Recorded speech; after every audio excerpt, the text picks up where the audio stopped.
وصدق رسوله النبي الكريم ونحن على ذلك من الشاهدين والشاكرين والحمد لله رب العالمين.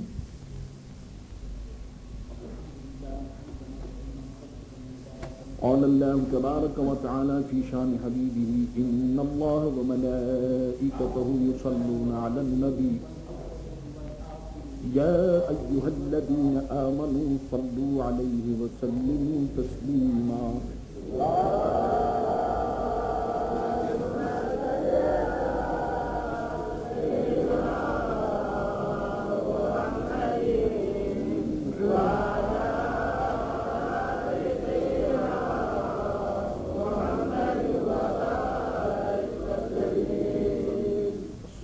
السلام عليك سيدي يا رسول الله.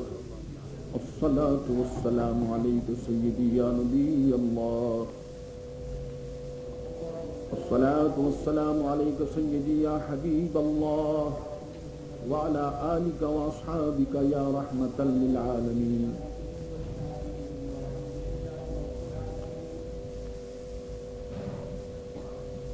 کیوں رضا آج گلی سونی ہے، کیوں رضا آج گلی سونی ہے، اٹھ میرے دھوم مچانے والے.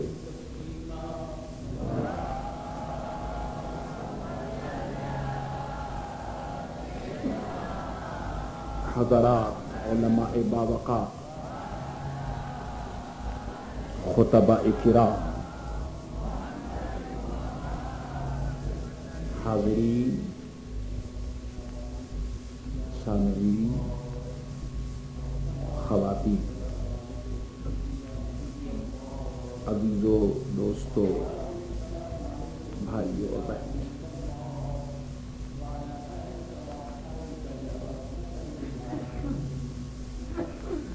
آج کا یہ اجتماع میرے لیے کئی خصوصیات کا حامل ہے. میں کچھ آپ سے پوچھوں گا اور آپ کو موقع دوں گا کہ کچھ آپ ہم سے پوچھیں، مجھ سے پوچھیں، اور اس سوال و جواب کے نتیجے میں جو کچھ سامنے آئے گا وہ میں آپ حضرات کی خدمت میں پیش کر دوں گا.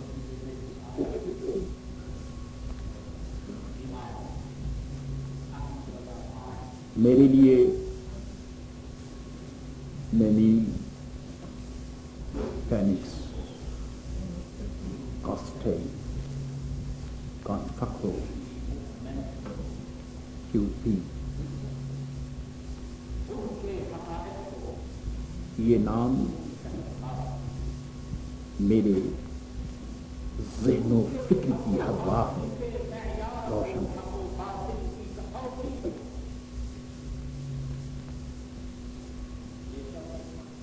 میں جب کبھی بھی موریشس کو سوچتا ہوں، موریشس کو یاد کرتا ہوں، تو اس میں ان علاقوں کا نام پہلے ذہن میں آتا ہے. یہ کیوں؟ بس یہی کچھ میں عرض کروں گا. اصل میں آج کا اجتماع میرے عزیز بھائی حسین بدھو کے گھر ہوا، اور مجھے تو بہرحال آنا ہی تھا. میں اس مجلس کو مجلس ملاقات سمجھ کر آیا تھا،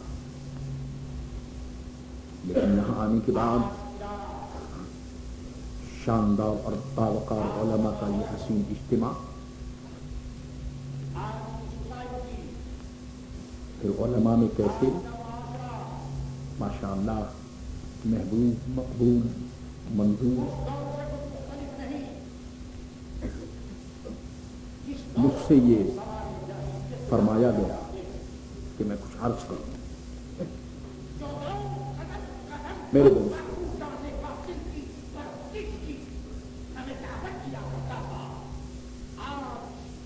علماء کا مقام یہ ہے کہ وہ دین کی خدمت کریں. آپ جانتے ہیں کہ جب اللہ کے رسول حضرت محمد مصطفیٰ صلی اللہ تعالی علیہ وسلم آفتاب ہاشمی پوری کائنات کو چمکاتا ہوا، شجر و حجر کو چمکاتا ہوا، انسانی دل و دماغ میں اپنے افعال و اخلاق کی روشنی پھیلاتا ہوا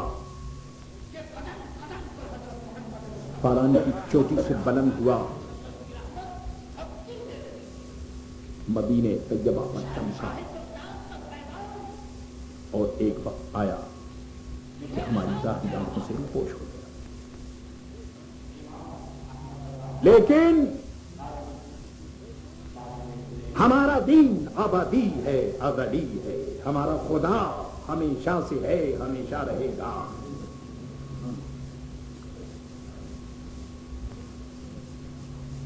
حضرت محمد مصطفیٰ صلی اللہ تعالی علیہ وسلم کے متعلق متکلمین نے یہ تو نہیں فرمایا کہ وہ ہمیشہ سے ہیں، لیکن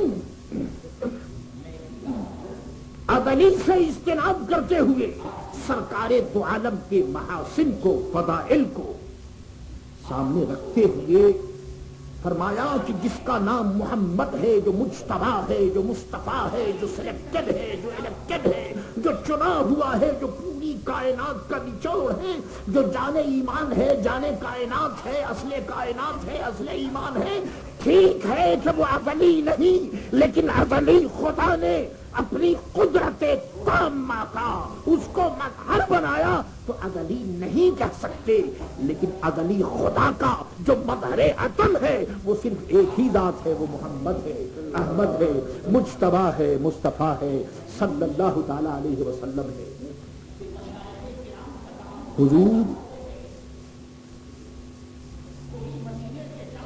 ابدی بئی معنی ہے کہ میرے آقا کا دین ہمیشہ رہے. قرآن الحمدللہ ہمیشہ رہے گا. آپ خیر الانبیاء ہیں، تمام نبیوں میں بہتر ہیں. اور آپ سمجھ سکتے ہیں کہ نبیوں میں جب سرکار دو عالم صلی اللہ تعالی علیہ وسلم سب سے بہتر ہیں تو اس کا مطلب یہ ہے کہ نبیوں کے جتنے اوصاف، نبیوں کی جتنی خوبیاں ہیں، نبیوں کے جتنے محاسن ہیں، نبیوں میں جتنی اچھائیاں ہیں، ان اچھائیوں کا سلسلہ انبیاء کاملین میں پھیلا ہوا نظر آتا ہے. اور یہ ساری اچھائیاں، ساری خوبیاں، سارے محاسن جس ذات گرامی پر ختم ہے اسی ذات گرامی کا نام خیر الانبیاء ہے اور ختم المرسلین ہے. صلی اللہ علیہ یا رسول اللہ. یہ ایسی ہی بات ہے. یہ بلب بھی روشن ہے، قندیل بھی روشن ہے، بلب بھی روشن ہے، ٹیوب بھی روشن ہے، شمع بھی روشن ہے، چراغ بھی روشن ہے، تارے بھی روشن ہیں، چاند بھی روشن ہے. مگر یہ ساری روشنی کا حسین و جمیل سلسلہ سورج پر ختم ہو جاتا ہے. اگر سورج میں روشنی نہ ہو تو نہ چاند روشن ہوگا، نہ تارے روشن ہوں گے، اور نہ یہ قنقنے اپنا کام کر سکیں گے. سورج نے روشنی کے تصور سے، روشنی کے مفہوم سے ہمیں آشنا کیا۔ اگر سورج نہ ہو تو پھر روشنی کا کوئی مفہوم ہمارے سامنے آ ہی نہیں سکتا۔ روشنی کیا چیز ہے ہم نہیں سمجھ سکتے۔ تو یاد رکھو کہ سارے انبیاء کرام، سارے نبی اپنے اپنے مقام پر چمکے، اپنے ماحول میں، اپنے اپنے زمانے میں چمکے، لیکن اللہ اکبر، میرے آقا حضرت محمد مصطفیٰ صلی اللہ تعالی علیہ وسلم وہاں چمکے کہ سب چمک والے اجلوں میں چمکا کیے، اندھے شیشوں میں چمکا ہمارا نبی، اور ایسے چمکے کہ انہوں نے پوری کائنات کو چمکا دیا۔ جو رسول چمکا ان کی چمک سے چمکا، جو نبی چمکا ان کی چمک سے چمکا۔ میرے دوستو سورج بھی چمکا تو اس نے بھی کچھ بھیک مانگ لی تھی حضرت محمد مصطفیٰ صلی اللہ تعالی علیہ وسلم سے، چاند میں کچھ تابانی آ گئی تھی حضرت محمد مصطفیٰ صلی اللہ تعالی علیہ وسلم کے وسیلہ جلیلہ سے۔ تو عرض یہ کر رہا ہوں کہ حضور خیر الانبیاء ہیں۔ اب یہ تفصیلات میں نہیں بعض آپ مجھے جانتے ہیں، مولانا حضرت مولانا کو معلوم ہے کہ وہ جوانی کا زور تھا اور صبح سے لے کر کے شام تک تین باز ہوا کرتے تھے، اور ایک نہیں دو نہیں، وعدوں کا یہ حسین و جمیل لا تقط عند حد کا سلسلہ 7 سال تک جاری رہا۔ اب تو میرا دل چاہتا ہے کہ یہ جتنے حضرات آپ واز کہیں میں سنیں۔ آخر آپ جانتے ہیں کہ فیکٹری میں جب کوئی چیز بنائی جاتی ہے تو آخر انجینئر کے کچھ اوقات ہوتے ہیں، انجینئر کچھ کرتا ہے اور کرنے کے بعد کچھ اپنا نتیجہ دیکھنا چاہتا ہے۔ میرے دوستو تھوڑی بہت کوشش اللہ تعالیٰ نے قبول فرمائی، صحیح قبول فرمائی، اور ماشاءاللہ اب یہ اتنا حسین اجتماع نینیب میں فینکس میں پیدا ہو گیا۔ ان نوجوانوں کا جن کو ہم نے عالم بچپن میں دیکھا تھا یا ینگ ہوڈ میں دیکھا تھا، اب وہ بھی ماشاءاللہ 30 کو کراس کر چکے ہیں۔ تو اب تو یہ دل چاہتا ہے کہ میرے دوستو تم بولو، میں تمہیں بولتا ہوا دیکھوں، میں تمہیں عمل کرتا ہوا دیکھوں، میں تمہیں اخلاق کا نمونہ دیکھوں۔ جب تم بولو تو یہ معلوم ہو کہ محمد رسول اللہ کی بولی تمہاری بولی میں ہے۔ جب تم چلو تو یہ سمجھ میں آئے کہ حضرت محمد مصطفیٰ صلی اللہ تعالی علیہ وسلم کی چال کا عکس کچھ تمہارے اندر پایا جاتا ہے، سنت رسول اللہ صلی اللہ تعالی علیہ وسلم کی کچھ تصویر تم سے نمایاں ہے۔ میرے دوستو ہم کب تک دوسروں کی سنتے رہیں گے؟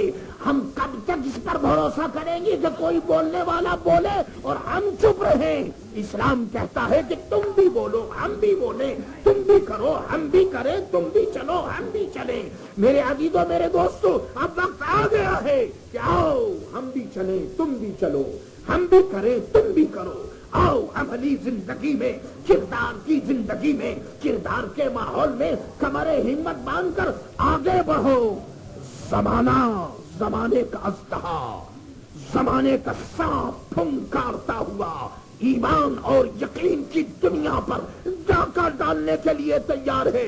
یاد رکھو ایک وہ وقت تھا کہ بدمعاشی، یہ بدمعاشی کو کچھ معنی میں نہ لیجیے گا، بلکہ یہ جن کی معاش اچھی نہ ہو یا یہ کہ کھانے پینے کا جن کے یہاں کمی ہو تو اس کے ساتھ بد کو لگائیے کہ آدمی کے پاس کھانے پی افلاک مفلوق الحال ہونا، پیسہ نہیں تھا، مکان نہیں تھا، کھانا پینا نہیں تھا، پریشانی ہی تھی۔ اللہ اکبر، اپنے آباء و اجداد کو دیکھیے، وہی میرے دوستو تہبند باندھے ہوئے، وہی بہار کا کرتا اور وہی بہار کی ٹوپی اور وہی بہار کی جوتی، اور سبحان اللہ ان سروں کو چمکایا، ادھر سے پانی لا رہے ہیں، ادھر سڑکیں بنائی جا رہی ہیں، ادھر میرے دوستو اس پہاڑیوں کو کاٹ کر کے ان کے خد و خال نمایاں کیے جا رہے ہیں۔